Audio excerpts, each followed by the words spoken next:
हम लोग एक्सरसाइज 7.1 पढ़ रहे थे। तो एक्सरसाइज 7.1 में हम लोग क्वेश्चन नंबर 5 तक सॉल्व कर चुके थे। क्वेश्चन नंबर 5 तक में किसी को कोई परेशानी नहीं था। अब इसके बाद हम लोग को क्वेश्चन नंबर 6 की तरफ जाना था। तो क्वेश्चन नंबर 6 जो है ये क्वेश्चन नंबर 5 के जैसा ही है।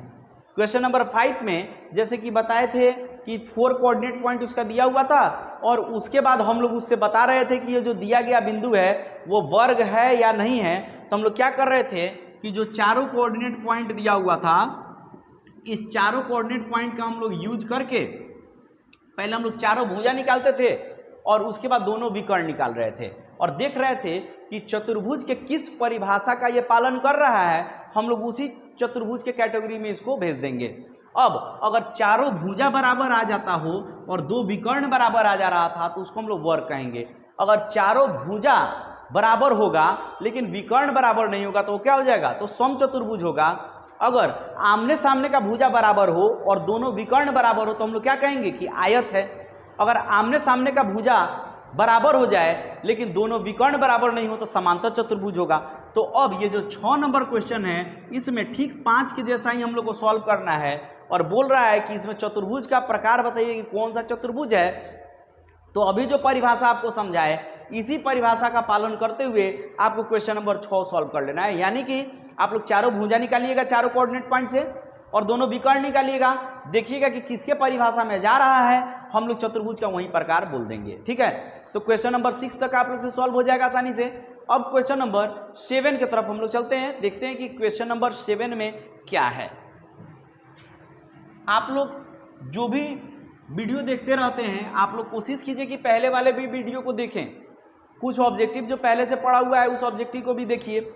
आप लोग में जो लोग भी पूरा वीडियो देख कर गए होंगे, जो टेस्ट एग्जाम हुआ होगा अभी स्कूल में, उसमें बहुत सारा क्वेश्चन जो है बन गया होगा। पूरा वीडियो अगर कोई देखे होंगे अभी तक जितना वीडियो अपलोड है तो उसमें एक भी क्वेश्चन जो है बाहर से नहीं आया हुआ है। जैसे कुछ ऑब्जेक्टिव भी सॉल्व करने के लिए डाले हैं, उसमें कुछ ज्योमेट्री सेक्शन का भी वीडियो है, उससे भी देखा गया था कि एग्जाम में आया हुआ था। सेंटअप टेस्ट आप देने जाइएगा उसमें भी रहेगा और फाइनल में भी। कहीं कहीं पुराना वीडियो है जो 2023 का बना हुआ है, तो 2023 के एग्जाम के लिए, तो 2023 के एग्जाम के लिए जो बना हुआ है तो उसमें 2024 के एग्जाम के लिए किताब आप लोग का तो चेंज होगा नहीं। तो जब बुक चेंज नहीं हो रहा है तो वो भी क्वेश्चन जो है आप लोग के साल के लिए भी इंपॉर्टेंट है।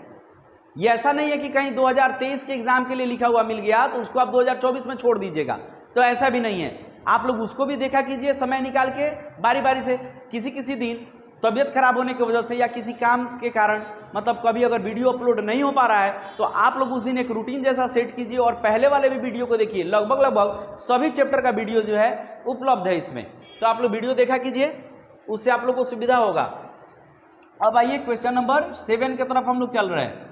क्वेश्चन नंबर 7 में दे रहा है कि 2 बिंदु दिया हुआ है, ठीक है, और दोनों बिंदु को कह रहा है कि वो जो बिंदु है एक्स अक्ष पर स्थित किसी बिंदु से समदूरस्थ है।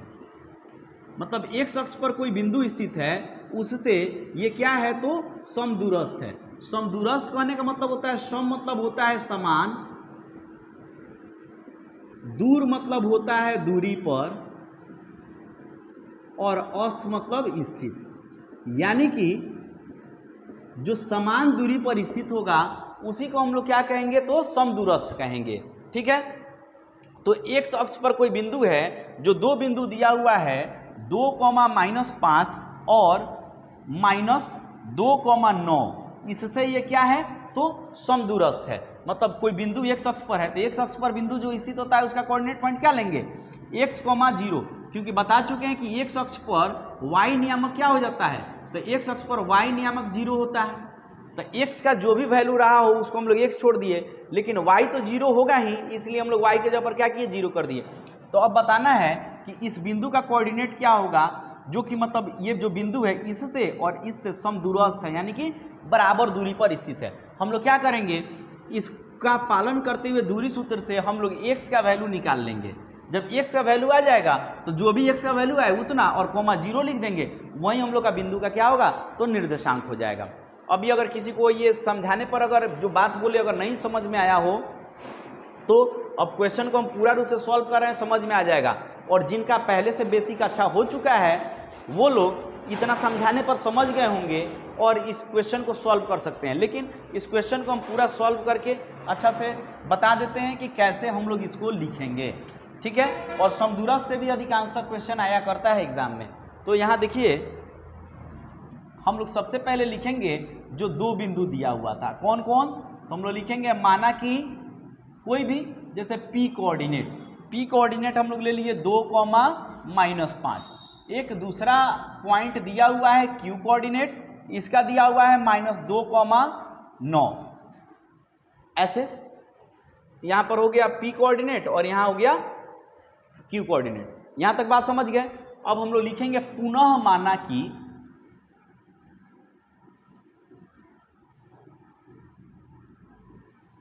हम लोग फिर से मान लेंगे क्या कि R बिंदु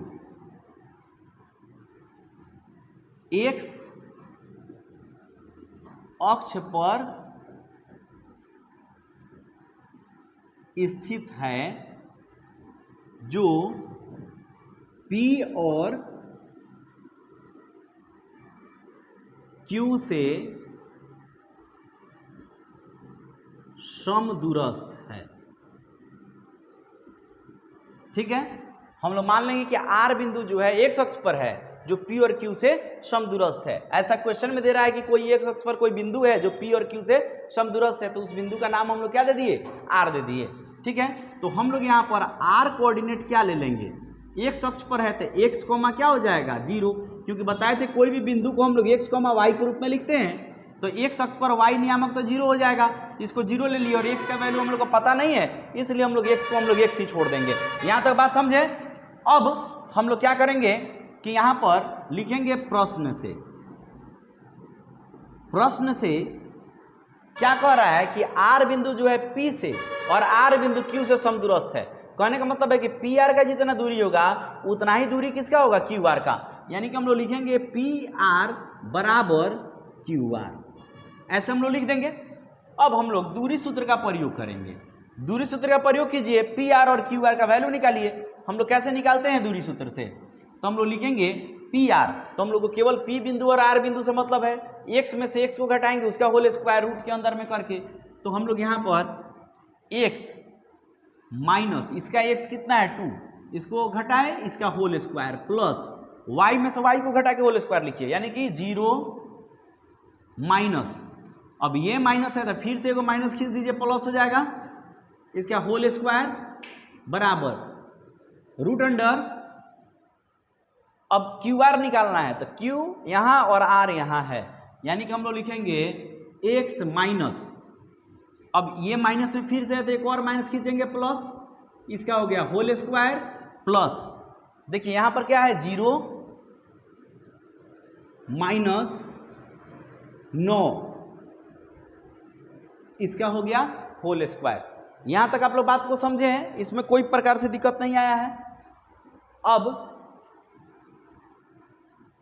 हम लोग क्या करेंगे कि दोनों तरफ देखेंगे रूट है, इधर भी रूट है, तो रूट से रूट क्या हो जाएगा, कैंसिल हो जाएगा, तो रूट से रूट कैंसिल कर दीजिए, यानी कि यहां पर हम लोग लिखेंगे X माइनस 2 का होल स्क्वायर, क्या होगा formula A square minus 2AB, 2 A के जगह पर X, B के जगह पर 2 प्लस B स्क्वायर, यानी कि 2 का स्क्वायर। हम लोग ऐसे लिख देंगे प्लस, इसमें तब 0 और 5 ऐड करेंगे तो कितना आएगा 5 ही रह जाएगा, यानी कि 5 का स्क्वायर हम लोग ऐसे लिख दिए बराबर। इधर भी रूट से रूट कैंसिल हो चुका था तो रूट खत्म, सीधे हम लोग होल स्क्वायर फार्मूला पर जाएंगे, A square plus 2AB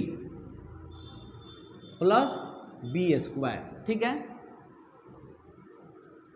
plus यहाँ पर कितना हो जाएगा -9 का स्क्वायर, हम लोग ऐसे लिख दिए कि -9 का स्क्वायर। अब हम लोग क्या करेंगे, देखिए इधर भी प्लस में है इधर भी प्लस में है, तो ये प्लस वाला जो है ये क्या हो जाएगा, ये कट जाएगा। अब यहाँ हम लोग क्या लिखेंगे, देखिए 2 का स्क्वायर भी है, 2 का स्क्वायर, ये भी प्लस में ये भी कट जाएगा, मतलब बराबर के दोनों तरफ अगर सेम साइन वाला हो तो उसको हम लोग काट सकते हैं। इसको देखिए, इसको मल्टीप्लाई कीजिएगा, -4x प्लस 5 का स्क्वायर कितना हो जाएगा 25 इज इक्वल टू, इसमें हम लोग मल्टीप्लाई करेंगे कितना हो जाएगा 4x और प्लस 9 का स्क्वायर 81 इतना हो जाएगा। अब -4x है, इसको भी इधर लाइएगा तो -4x हो जाएगा। 81 है, इसको ले जाइएगा तो माइनस इधर हो जाएगा 25। अब -4x मिलके -8x हो गया बराबर, इसमें से इसको घटाएंगे तो 56 आया। अब इससे इसको अगर काटिएगा तो कितना आ जाएगा 7। तो इसलिए x is equal to -7, minus में माइनस जो यहाँ है वो माइनस यहाँ चला जाएगा, -7 आ गया। ठीक है, तो हम लोग लिखेंगे चूंकि r कोऑर्डिनेट हम लोग क्या लिए हुए थे, x, 0 लिए थे, तो इसलिए जो r कोऑर्डिनेट हम लोग माने हैं, x को रिप्लेस कर देंगे -7 और यहाँ पर क्या हो जाएगा 0, मतलब x को हटाकर हम लोग 7 लिख दिए -7 और यहाँ आ गया 0। अब हम लोग से पूछ रहा था कि वो बिंदु का निर्देशांक क्या होगा, तो हम लोग लिखेंगे अतः वह बिंदु -7,0 है। यही इसका आंसर हो गया। ठीक है, तो आप लोग क्वेश्चन नंबर 6 समझे, क्वेश्चन नंबर 7 समझे। अब जो रेस्ट क्वेश्चन है वो सब क्वेश्चन क्या है, तो इसी तरीका से अब समदूरस्थ का पालन करना है और एक और क्वेश्चन है जो दूरी सूत्र का पालन करते हुए बनाना है। उसमें y का वैल्यू जो है वो गायब कर दिया है, तो उसमें y का वैल्यू हम लोग को निकाल लेना है। यानी कि अब जितना भी आप लोग अभी तक समझे हैं पूरा इसी का प्रयोग करके बाकी क्वेश्चन को सॉल्व कर लेना है। अगर वो सब क्वेश्चन में प्रॉब्लम होगा तो आप लोग बोलिएगा, उसमें कमेंट्स कीजिएगा या व्हाट्सएप पर डालिए, जैसे भी आप लोग कीजिए। तो अगर प्रॉब्लम है तो बताइएगा, तो हम आगे का क्वेश्चन इसमें का सॉल्व कर देंगे, जो 3 क्वेश्चन जो बचा हुआ है। या फिर अगर प्रॉब्लम नहीं होगा तो हम अगला एक्सरसाइज जो होगा उसको शुरू कर देंगे। तो अगले वीडियो में आप लोग का जैसा रिस्पॉन्स आएगा उस तरह का काम किया जाएगा। अगर आप लोग चाहते हैं कि इसमें का जो क्वेश्चन जो है उसको भी सॉल्व कर दें तो उसको भी सॉल्व कर देंगे। अगर आप लोग का कोई कमेंट्स अगर नहीं आ पाएगा तो समझा जाएगा ऐसा कि आप लोग से पूरा का पूरा क्वेश्चन जो है वो सॉल्व हो जाया करता है। तो इसलिए जो है हम बाकी क्वेश्चन छोड़कर हम अगले एक्सरसाइज में और अगले कॉन्सेप्ट की तरफ चले जाएंगे। पहले कॉन्सेप्ट समझाएंगे, जिस तरह इसका दूरी सूत्र का कॉन्सेप्ट समझाए थे, और तब उसके बाद क्वेश्चन बनाए थे। इसी तरीका से अगला कोई जो कॉन्सेप्ट होगा उसको पहले समझाएंगे और फिर आप लोग का एक्सरसाइज बनाया जाएगा।